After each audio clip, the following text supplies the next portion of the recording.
Ooh, he berserked me.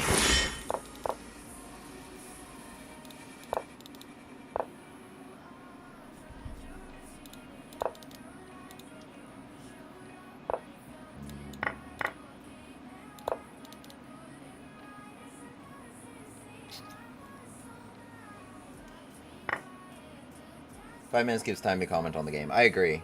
Sorry for berserking this one, though.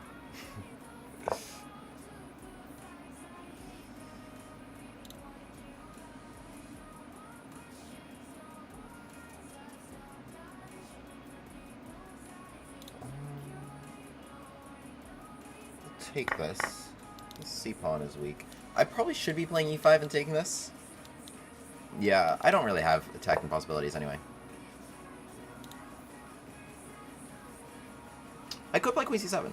So I like the a6 here. It's taken away this. Can I play all caps? You can join this arena. But I do versus viewer streams. I do some of that.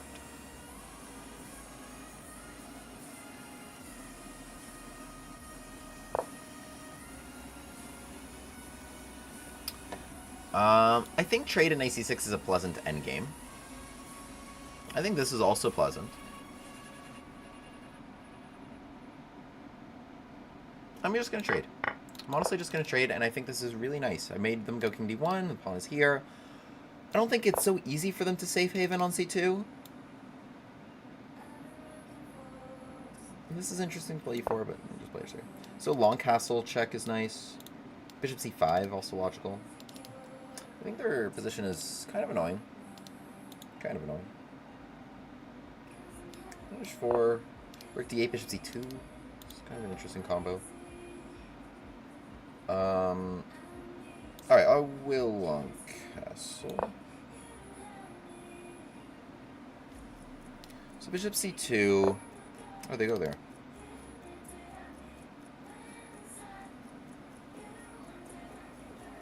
I got a few options.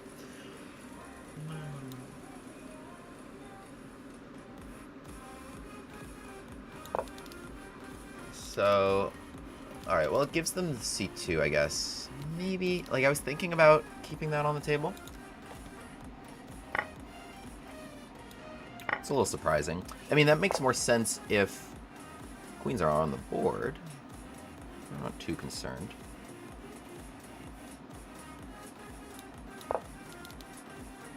Bishop c5 is also possible. So now this could be annoying. Or king c1, they're fine at the moment. But not if they put a rook on b1. Okay, this check, yeah, definitely annoying. And what's the best way here? Rook d5? Rook d5 is nice. c4, rook c5, right? It's nice taking advantage of the ability to do this without having to play f6. Right? Good positions can feed on themselves, right? If the position is good, it allows me to play rook d5 without having to play this f6 move first, right? Like, because they don't have, like, c4, e4. So, okay, they took away bishop a3, so they're not getting checkmated.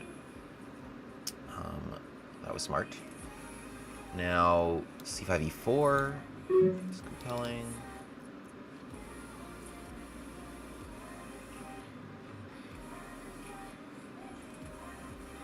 Alright, let's play here so I can go rook a5 without getting forked. Rook b1 is not possible either. And probably this is my next move.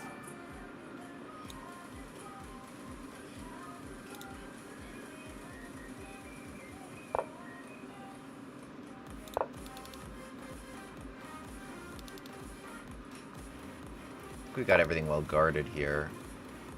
No, I'm not gonna let you run away, actually. Stay right there for me while I checkmate you.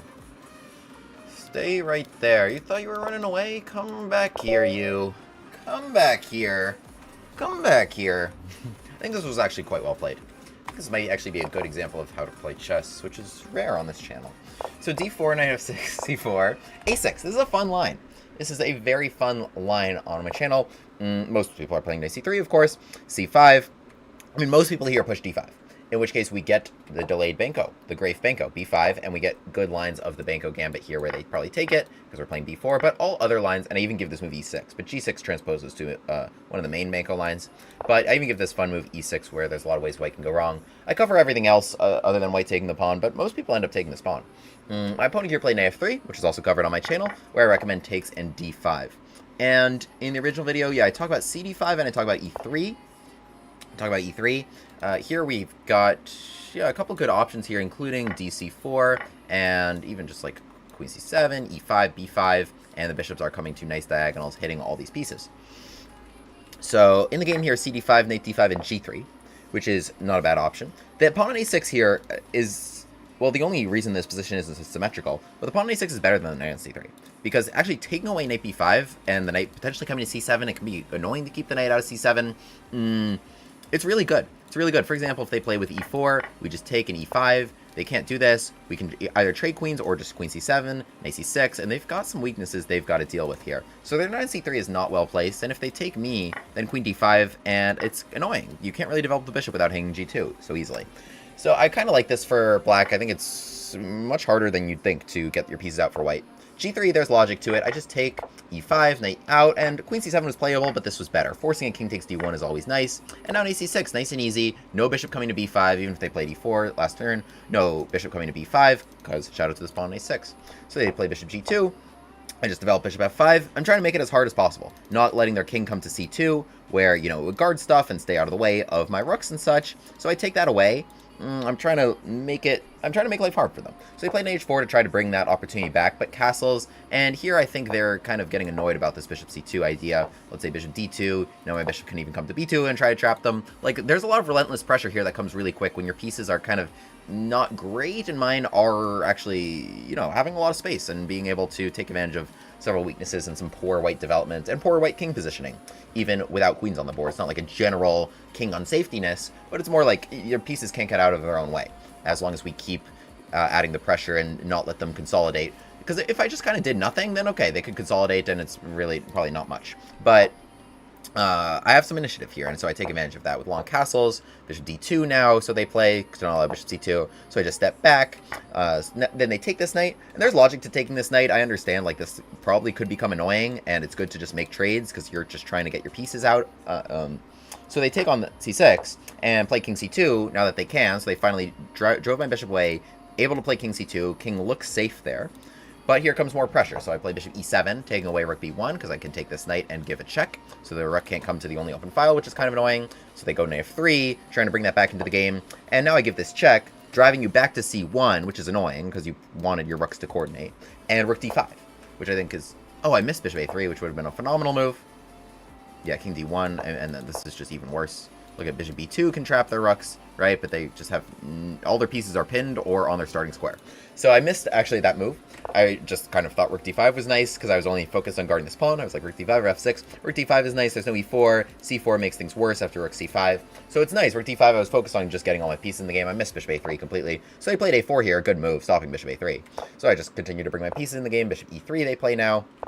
King c7, because what I have in mind is I was expecting c4 now that I don't have these squares, and I was going to bring my rook to a5. So I took away bishop to b6, my king, so every piece is actually doing something useful here. This rook is pretty ideally placed, guarding e5, putting pressure there, no rook b1 to support bishop b6, shout out to you, and it's very difficult to play this if you're white. I don't know, like, what happened is I just got my bishop into c3 and then attacks here, but I can make attacks almost anywhere here where these bishops are cooking and their pieces I've never just found great squares. They've not made a lot of progress here. So rook d1 is a good try, but rook b8 I play. Knight e5, it's not even possible. It just takes and I just go bishop d6 and I just recapture. So king d2, they try to run away, but they cannot, and here comes bishop to c3 and the rook in there. But this position is already a total disaster and very difficult to play. So GG, I think that's a good example of how to play chess, and we had a... Yeah, I mean, I had one blunder where I missed playing bishop a3 check, but that was kind of a nice game. So keep putting pressure on your opponent, even with queens off the board. William Wgraif, the gambit man, takes his seat at the board. e4, e5, knight f3, bishop c5. The Bushgas gambit on the board. On with the gambit classes.